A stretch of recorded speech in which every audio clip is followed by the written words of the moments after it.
అందరికి నమస్కారం. ఇవాల్టి మన టాపిక్ H1B వీసా. ఈ H1B వీసా అంటే ఏంటంటే అమెరికాలో జాబ్ వీసా. ఇవాళ మనం ఏ ఊరికి పోయినా కూడా ఆల్మోస్ట్ ప్రతి ఊరు నుంచి ఇంకా టౌన్లు ఇంకా డిస్ట్రిక్ట్ మెయిన్ హెడ్ క్వార్టర్ తాలూకా లెవెల్కి కూడా చాలా మందిగా అసలు మనకు తెలిసిన వాళ్ళు మస్తు మంది అమెరికాలో ఉన్నారు. కొన్ని లక్షల మంది ఉన్నారు. కరెక్ట్గా చెప్పాలంటే ఇక అటు ఇటుగా చూసుకుంటే లీగల్ ఇల్లీగల్ కనుక చూసుకుంటే ఒక కోటి మంది కూడా ఉన్నారు కావచ్చు మన వాళ్ళు. సో బాన్ అమెరికన్స్ అయితే ఏంది అంటే ఫస్ట్ జనరేషన్ సెకండ్ జనరేషన్ అందరు కలిపితే ఒక కోటి కూడా ఉండొచ్చు. So coming to the point, అయితే మరి ఇంతమంది వెళ్ళడానికి కారణం, ఇంతమంది వాళ్ళ అమెరికాలో ఉండడానికి మన వాళ్ళు ఉండడానికి కారణం ఏంటంటే H1B వీసా అంటే ఒక జాబ్ వీసా.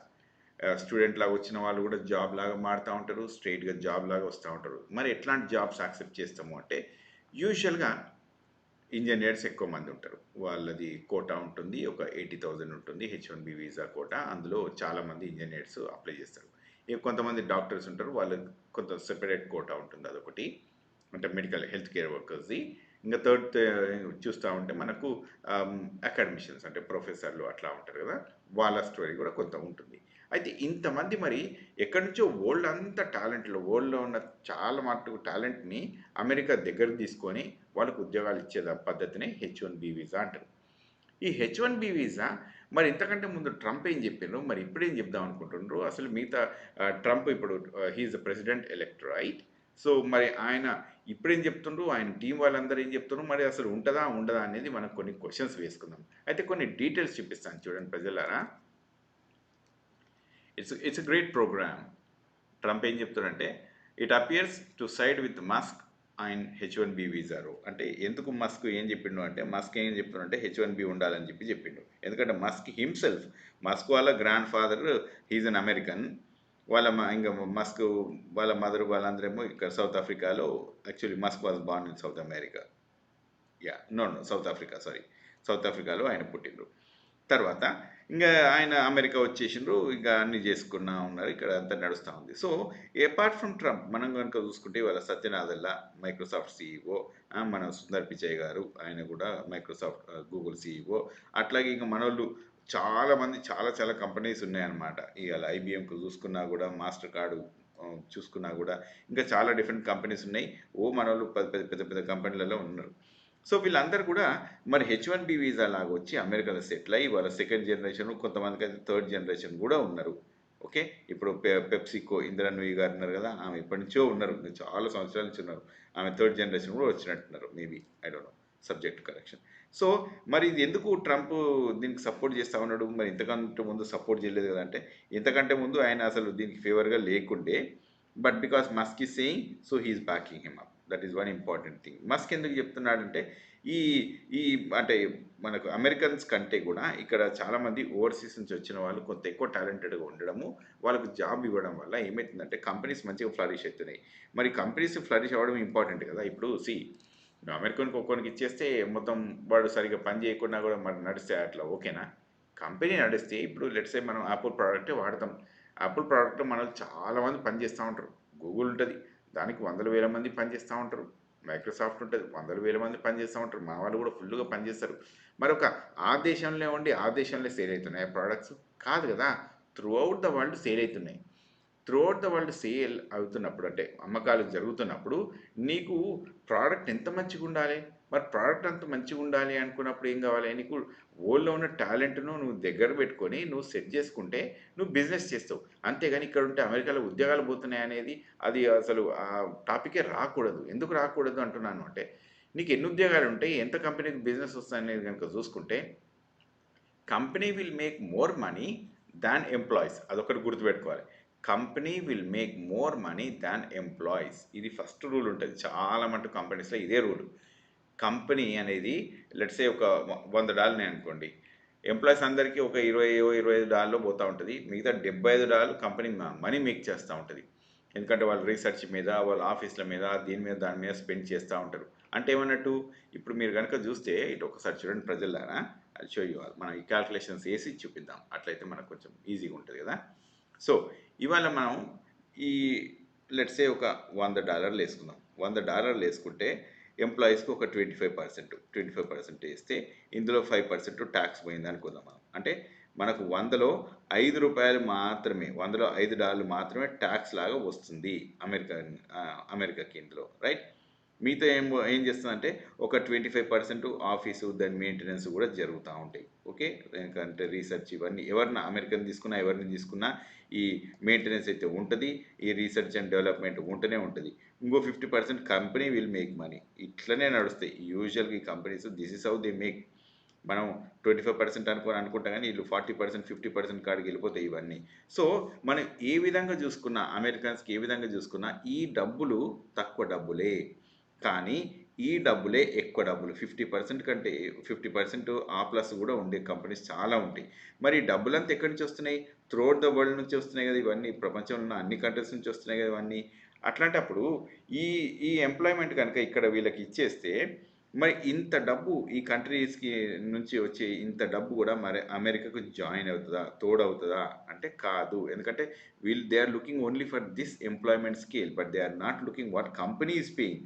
కంపెనీ ప్రాఫిట్స్ ఉంటాయి కదా, మరి కంపెనీ ప్రాఫిట్స్ పే చేయాలి కదా. ఇప్పుడు వీళ్ళకు $50 మిగిలినాయి, వీళ్ళకి వెళ్ళి ఓ 20%, అంటే ఇప్పుడు 25% మనం వేసుకుంటే ట్యాక్స్లు యావరేజ్గా దాన్ని, అంటే ఈ 20% ట్యాక్సెస్ ఇక్కడ నుంచి వస్తుంది, 5% ట్యాక్సెస్ ఇక్కడ నుంచి వస్తుంది. అంటే మీ అందరికి అర్థమైంది ప్రజలారా నేను ఏం చెప్దాం అనుకుంటున్నాం?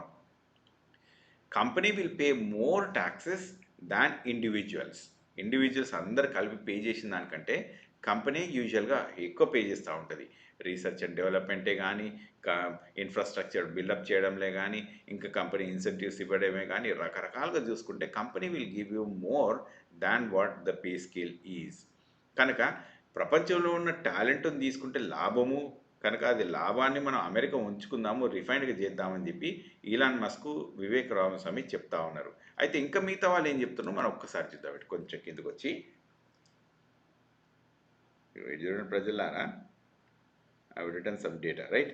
డొనాల్డ్ ట్రంప్ ఏం చెప్తున్నారంటే ఇది అమెరికన్ వర్కర్స్ని డిస్ప్లేస్ చేస్తుంది. ఓకే, రైట్, ఓకే, ఇది లో వేజెస్ ఇస్తుంది అంటే ఇప్పుడు తక్కువ డబ్బులు అంటే లోవర్ వేజెస్కి మనం తీసుకొచ్చేసేసి అమెరికన్ ఎంప్లాయీస్ని డిస్ప్లేస్ చేస్తుంది అనేది ఒకటి ఉన్నది. కానీ దీంట్లో ఏం చెప్తున్నట్టే దీన్ని రిఫార్మ్ చేద్దాము, ఇవి రిఫార్మ్ చేసేసి హై స్కిల్డ్ వాళ్ళని తెచ్చుకుందాము, అమెరికన్స్కి జాబ్ లేకుండా పోకుండా చూద్దాము అంటే ఇది ఓకే, ఎవరొద్దన్నారు? దీన్ని ఇప్పుడు నడుస్తుంది హై స్కిల్డ్ లేబరే కదా. ఏదో మనం కొంచెం చిన్న చిన్నగా అటు ఇటు అంటూ ఉంటాం కానీ మీకు వచ్చేది almost majority of the people ఏంటంటే హై స్కిల్డే ఉంటారు కాబట్టి వీళ్ళు వస్తారు. లేకుంటే అమెరికన్స్ కమ్యూనికేషన్ ముంగట ఒక మాట మాట్లాడుకుందాము, అమెరికన్స్కి ఉండే కమ్యూనికేషన్ స్కిల్ ముంగట మనకి తక్కువనే ఉంటుంది కదా, ఇంగ్లీష్లో అది ఇది ఉన్నప్పుడు మరి వాళ్ళకే జాబులు రావాలి కదా, వాళ్ళకి వస్తలేవు కదా. ఎందుకు వస్తలేవు అంటే హై స్కిల్డ్ ఉన్నారు కాబట్టి ఇంకా వస్తున్నాయి, మరి మిగతా వాళ్ళకి లేకుంటే రావు కదా. ఇప్పుడు ఏ కంపెనీ అయినా కూడా, ప్రైవేట్ కంపెనీస్ ఏవి చూసుకున్నా కూడా పని నడుస్తుందా లేదా అనేది చూసుకుంటారు. కానీ ఇక వీళ్ళు నడవని వాళ్ళతోటి అమెరికనా లేకుంటే ఇటు పాకిస్తానీ కాడా లేకుంటే ఇండియనా అనేది అట్లా ఏం చూడరు కదా. సో ఎప్పుడు ఇండియన్స్ తీసుకోవడానికి కారణం ఏంటి అంటే they are working hard and they are doing a good job కాబట్టి తీసుకున్నారు. ఎందుకు అమెరికన్ తీసుకుంటారు, ఎందుకు మిగతా కంట్రీ వాళ్ళని తీసుకుంటారంటే ఇక వాళ్ళకంటే మనలో ఎక్కువ కష్టపడుతున్నారు కాబట్టి, సింపుల్ ఫ్యాక్ట్. అంతకు మించి పెద్ద ఫ్యాక్ట్ ఏం లేదు ఇక్కడ, రైట్? ఇంకా కొంతమంది ఏమేమి మాట్లాడినారో ఇది కూడా చూద్దాం ప్రజలారా. జెఫ్ సెషన్స్ ఈయన ఏంటంటే అటార్నీ జనరల్ అనమాట. ఈయన వద్దనే చెప్తుండే ఈయన. ఓకే, ఇది అసలు యుఎస్ లేబర్ మీద చాలా ఇబ్బంది పెడుతుండని చెప్పి. ఇంకా రీస్ ప్రిబియాస్ ఈయన చీఫ్ ఆఫ్ స్టాఫ్ అనమాట, అంటే ఇంకా జాబ్ ఇచ్చే దగ్గర. ఈయన కూడా కొంచెం టైట్గానే కంట్రోల్ చేయాలి, H1Bని ఇంకా రిఫార్మ్ చేయాలి అని ఈయన చెప్పుకుంటూ వస్తూ ఉండనమాట. ఇది ఏంటంటే అమెరికన్స్కి జాబ్ తీసేస్తుందని చెప్పి. ఇవాంక ట్రంప్ కూడా ఇంకా మెరిట్ బేస్డ్ ఇచ్చుకుంటే లాభము, లేకుంటే ప్రియారిటైజ్ టు హై స్కిల్ అని చెప్తుంది ఈమె. సో ఓకే, ఇవన్నీ ఎవరు వద్దని చెప్పలేదు. టెక్ ఇండస్ట్రీస్ అన్నీ ఏం చెప్తున్నాయంటే వీళ్ళు అసలు ఈ చేంజెస్ తీసుకురాకండి, ఈ చేంజెస్ తీసుకొస్తే మాకు కష్టమవుతుంది, టాలెంట్ను బ్రింగ్ చేయడం మాకు ఇబ్బంది అవుతుందని చెప్పి చెప్తుండ్రు వాళ్ళు.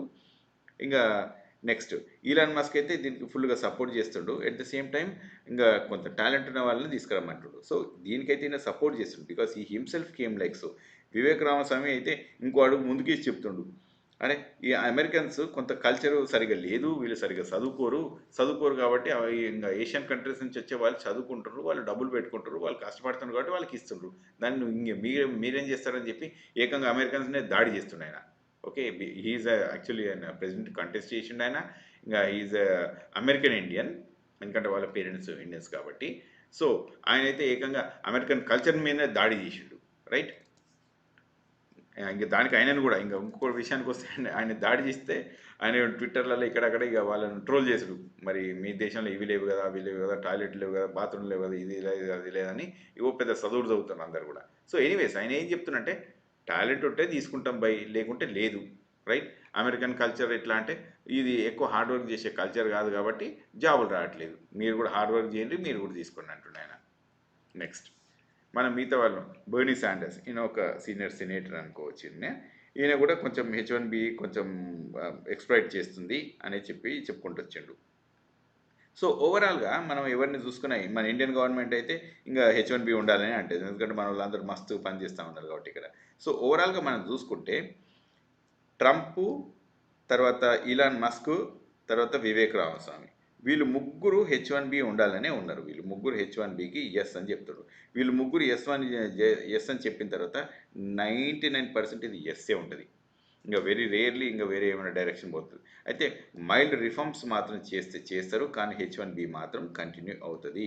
సో ఇప్పుడు మన వాళ్ళు అప్లై చేసుకున్న వాళ్ళు లెట్స్ సే 2024కు అప్లై చేసుకున్న వాళ్ళు కానీ 2025లో ఇప్పుడు అప్లై చేసుకునే వాళ్ళు కానీ నేనేం చెప్తానంటే హార్డ్ వర్క్ చేయండి, స్కిల్ పెంచుకోండి, జాబులు తీసుకోండి, పెద్ద స్కిల్స్ తీసుకోండి, ఇంకెక్కువ డబ్బులు సంపాదించండి. That is how it works. Right. So మీరందరు నా మాట కొంత ఆలోచించి తీసుకుంటున్న డిసిషన్స్ అని అనుకుంటున్నాను. So apply for H1 but make sure you develop very good skills. డబ్బులు మనకు వస్తాయండి, యావరేజ్గా $50-60 వస్తూ ఉంటాయి అన్నమాట గంటకి. సో $50-60 అంటే ఇంకా మీరు ఆలోచించుకోవచ్చు ఎంత పెద్ద డబ్బు అది. రోజులో ఇంత డబ్బులు వస్తూ ఉంటాయి. ఓకే. సో మనం ఆ డబ్బులు ఇంకా ఎక్కువ పెంచుకోవచ్చు. హై స్కిల్ ఉన్న వాళ్ళకు ఇంకా ఎక్కువ పే చేస్తూ ఉంటారు. రైట్. సో మనం అంత ఉండాలి, అంత డెవలప్ చేసుకోవాలంటే అంత స్కిల్ ఉంచుకోవాలి. కాబట్టి ప్రాక్టీస్ చేయండి and apply for your H1B visas. Right. So ఈ వీడియో ఇక్కడ ఆపేస్తున్నాను. మీకు ఏమైనా కమెంట్స్ ఉంటే కింద పెట్టండి and will meet in the next video. Thank you very much.